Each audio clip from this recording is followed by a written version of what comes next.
হুয়াল্লাহু আহাদ আল্লাহুস সামাদ।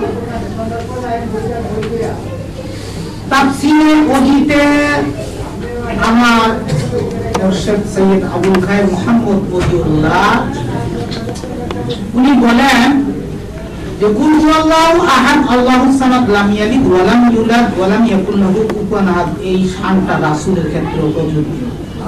সুবহানাল্লাহ। সম্মানিত উপস্থিতি, সুতরাং আল্লাহর পরে এই কথাটা আর বলবেন না, আল্লাহর সাথেই আছে। আল্লাহ যেই ঘরে আপনার আছে সেই ঘরটাই খুলে দেখেন রাসূল। সুতরাং আল্লাহকে আলাদা, রাসূলকে আলাদা করার কোনো সুযোগ নাই। আপনার ঈমান নামক একটা ঘর, আপনি বলতে পারেন ঈমান নামক ঘরের মধ্যে কলমা তাইয়্যিবা লা ইলাহা ইল্লাল্লাহ মুহাম্মাদুর রাসূলুল্লাহ বেষ্টন করা। ইহাদকে আল্লাহকে আপনার কলমে জায়গা দেওয়ার আগেই রাসূলকে জায়গা দিতে হবে, যেহেতু আল্লাহ পরম প্রকাশ আছে।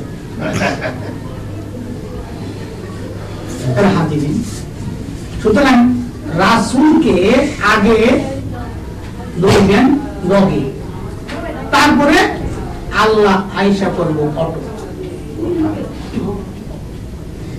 এই ক্ষেত্রে আল্লাহর পরে বা আগে এই কথাটা আর বলবেন না।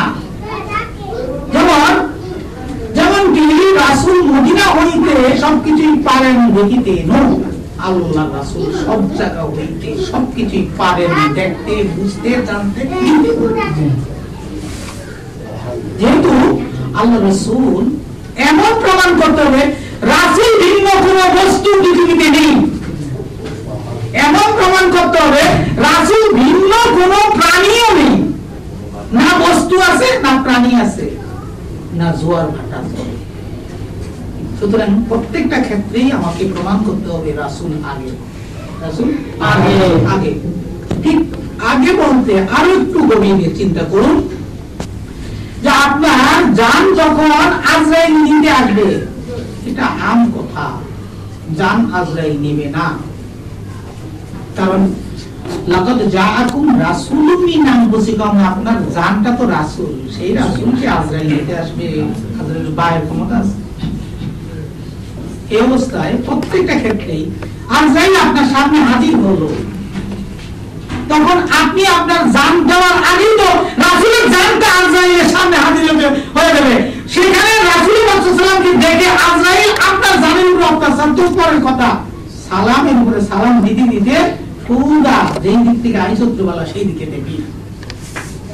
এর হাজিরিন, সেই রাসূলকে সব সময় খেয়াল রাখবেন। আমার প্রতিটা ক্ষেত্রে আমি প্রমাণ করতে হবো আমার অস্তিত্ব নেই, লা মাকসুদা ইল্লাল্লাহ, যেমন ঠিক তেমনি হলো লা মাকসুদা রাসূল।